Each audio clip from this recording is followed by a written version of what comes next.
देवराज इंद्र का पुत्र था जयंत। कौए का रूप धारण करके सोचा मैं राम जी का बल देखूं। एक बात आपसे कहूं, मंत्र का, गुरु का, संत का, ग्रंथ का, भगवंत का, सती का, सत्यवादी का, ऐसे जो सदाचारी लोग हैं ना, उनके बल के निरीक्षण करने का प्रयास नहीं करना, झंझट में फंस जाओगे। बुआ कुंती ने मंत्र के बल का परीक्षण करने का विचार किया, क्या हुआ आप सब जानते हो। कर्ण आ गए, कर्ण प्रकट हो गए। संत का बल हम क्या आंक सकते, क्या हमारी योग्यता भी, क्या हम सूर्य को, सूर्य की रोशनी का बल साँक सकते हैं? 5 मिनट टकटकी लगाकर देख तक नहीं सकते सूर्य, तो बहुत बड़ी बात है। ये हेलोजन पर ही नजर मार के दिखाना, 5 मिनट अंधे हो जाओगे। कैसे भयंकर जल रहे हैं आप, तो फिर भी सौभाग्य से रहा, हमारी खोपड़िया पे तो 16 जल रहे हैं महाराज।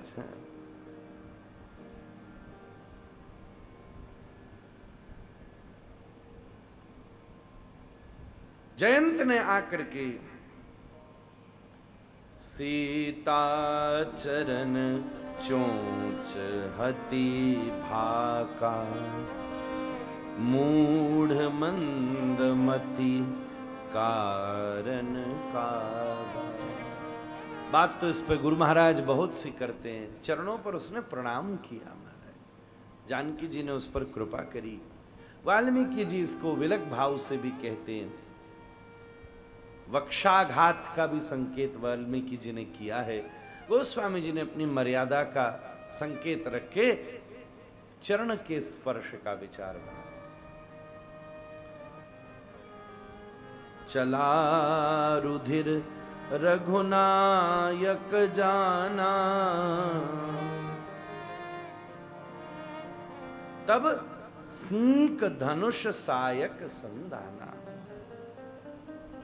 एक पतली सी कुशा जैसी सीक जैसी रखी थी, उसी को उठा करके उसमें ब्रह्मास्त्र का आवाहन करके श्री रघुनाथ ने उसके पीछे छोड़ दिया कि तूने मेरे प्रिया को आघात किया। ये जानना जरूरी है गोस्वामी जी ये प्रसंग क्यों कह रहे हैं, वाल्मीकि जी प्रसंग क्यों कह रहे हैं। आगे आप यहां दोनों तीनों चीजों का प्रबंध बन गया, राम का प्रेम भी और राम का बल भी महाराज। रावण के साथ प्रसंग होना है ना आगे, तो दोनों चीज का संकेत बनाया। एक तरफ श्रृंगार में सजी सीता जी, अब वो चला महाराज। सबसे पहले सोची क्या करूं क्या करूं, तो दौड़ा पिताजी के पास, इंद्र के पास। इंद्र बोला भाग यहां से भाग, तूने खुद कुकर्म किया है महाराज। पुत्र की ये, पिता की ये भी कृपा है, दुष्कर्म संपन्न पुत्र के का पक्षपात न करे। ये धर्म है महाराज। इंद्र ने उस समय जयंत को बचाने का प्रयास नहीं किया, बोले भाग यहां से, तू जाएगा तो जाएगा, ये ब्रह्मास्त्र मेरा स्वर्ग और जला के भस्म कर देगा, भागो यहां से।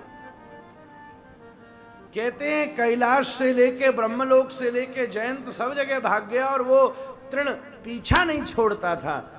गोस्वामी जी लिखते हैं अंत में इसको भागते नारद जी की दृष्टि पड़ी,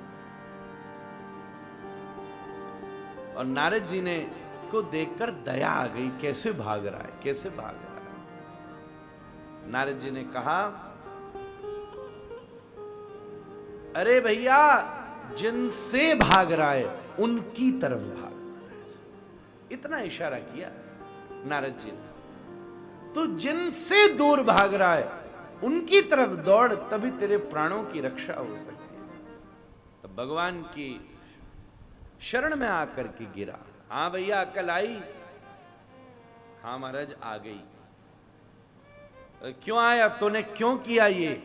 बोले सच बताऊं तो मैं पहले आपका प्रभाव देखना चाहता था। प्रभाव देखना चाहता था? बोले हाँ, कई बार व्यक्ति के से दूर रहने से उसका प्रभाव पता चलता है।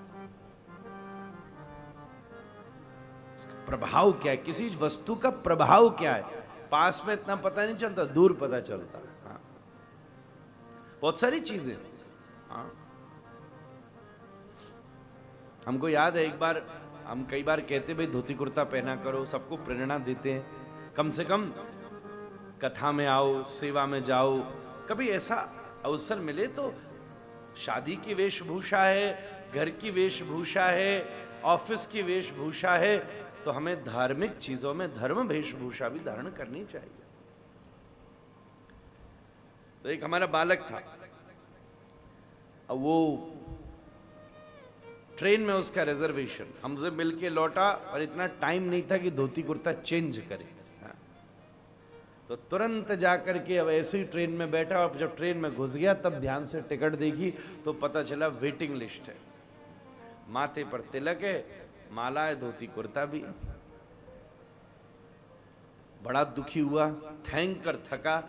2 ही दिन को आया, गिरिराज जी की परिक्रमा भी दी, वृंदावन की परिक्रमा भी दी, सप्तदेवालय के दर्शन भी किए, कथा भी सुनी, फिर हमने भंडारा वगैरह भी उससे करवा दिया। बिल्कुल सोया ही नहीं था और सोचता था ट्रेन में बिल्कुल सोता जाऊंगा, अगले दिन अमृतसर पहुंचते ही काम पर जाना है।